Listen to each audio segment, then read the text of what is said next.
All right. Okay. So how are we doing today, guys? I guess I'm doing okay, all things considering. Like, it's funny how we all usually complain about not getting to stay home enough, and then when we're told to stay home, we don't want to stay home. So that's been a pain in the butt. But anyway, I never in a million years thought that I'd be begging to go back to my job. Like, I'm excited to get back to hear someone yell at me about their food and drink so I can look at them and smile and say thank you. Um, it's going to be a good time when we get to go back. I'm ready for it. Okay. So let me ask you a question. How many of you have been affected by someone with an opioid addiction in your life? I'm pretty sure you have, or you know someone who has. So did you know that in 2018, data showed that every day 128 people in the United States died after overdosing on opioids, which include prescription pain relievers, heroin, and synthetic opioids such as fentanyl. Michael Jackson passed away after an overdose of fentanyl. So that would tell you that even celebrities are affected by this horrible addiction.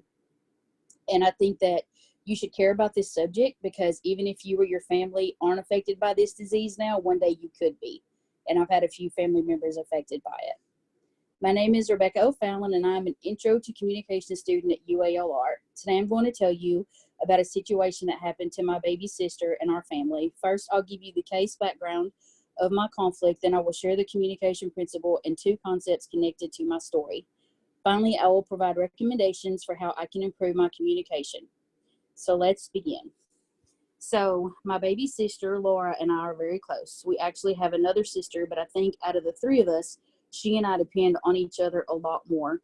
The conflict between us happened sometime after my niece Carson was born. She was in labor for about 14 hours and had some complications. Because of this, she was put on prescription painkillers.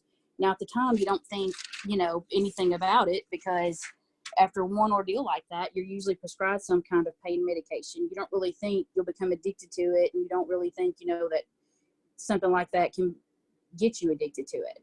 So I know I never do when I'm prescribed certain things. So a few months passed and we noticed changes in her. She and her husband would have disagreements and he would bring my niece down to our house and tell us Laura was on something. Of course, I never believed him because I was in denial about it. Um, I always thought he was lying about it. My other sister came to me and said the same thing, that I was in denial and I would believe Laura when I asked her if she had a problem and she told me no. That came to a halt one day when I walked in my dad's bedroom and saw her with a phone charger pulling on both ends, telling me she was trying to plug it up. So she could barely talk to me. She was so high. That day, she was taken to the hospital to get her stomach pumped because she'd taken a large dose of whatever it was. I don't actually remember what it was now, but no matter what you asked her or tried to tell her, she lied to you. My dad finally gave her an ultimatum: go to rehab or leave his house. Her husband had already left with my niece and moved out of their house, so she felt like she really didn't have a choice, so of course she went.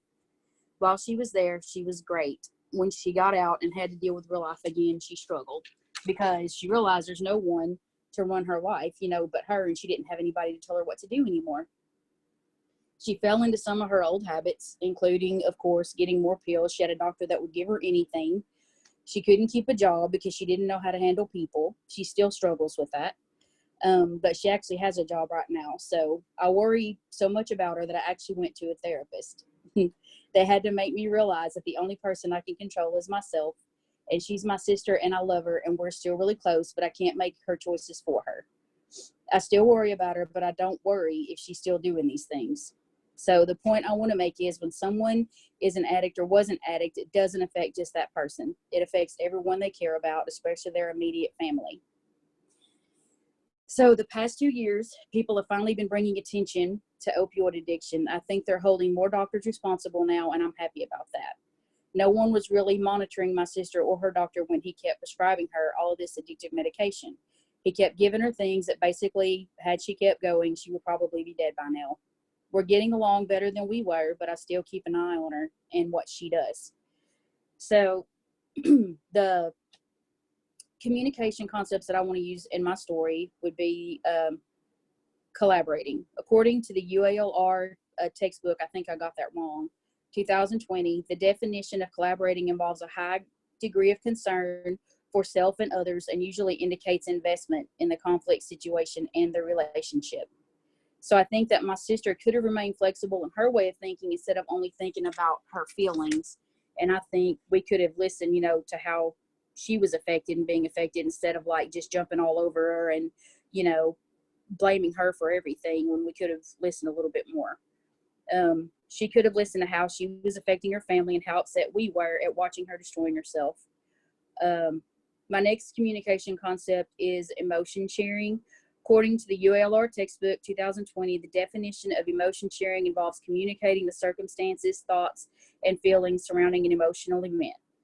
So, emotional sharing usually starts immediately following an emotional episode. This concept was used a number of times during this emotional event in our family. We sat down and we shared our feelings and what the opioids were doing to Laura. I think these kinds of interventions are healthy if the addict is willing to sit down and listen to what's being said. My communication principle related to my conflict is communication is simultaneous. According to the UALR Survival Guide 2020, the definition is the constant exchange of behaviors that can be interpreted by the other.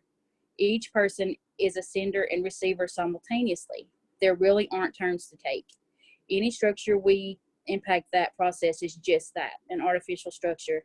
And that artificial structure masks the fact that the process is ongoing. I feel like we all could have handled things better in the beginning. This was all new to us, and we were dealing with it the best way we knew how at the time. So I think talking about this, the listener relevance is that talking about this makes me feel better because it gets things off my chest. And I think talking about the situation may make other families feel like they're not alone and someone understands what they're going through because they know someone who's been there. So based on my experience, I can use communication concepts and ethical implications to improve my communication and help improve my interpersonal relationships. Communication is inevitable. This is the you cannot not communicate idea. All behavior has symbolic potential and can be interpreted by others, whether we want them to interpret our communication or not. So in conclusion, I just wanted to say, you know, you have opportunities to talk to someone or help someone, you know, if you know that they're in that kind of situation, which I've known plenty of people. And I think what I learned from all this is, you know, you've got to be there for your sister. She's my sister no matter what the situation is. So I've got to be there for her regardless. And I've always been there. And you know, I think I listen a lot more than I used to. I don't worry about it anymore because she's grown, but I've learned a lot from watching the whole situation happen. So first I told you the case background of my conflict. Then I shared the communication principle and 2 concepts connected to my story. Finally, I provided recommendations for how I can improve my communication. And I think that's it.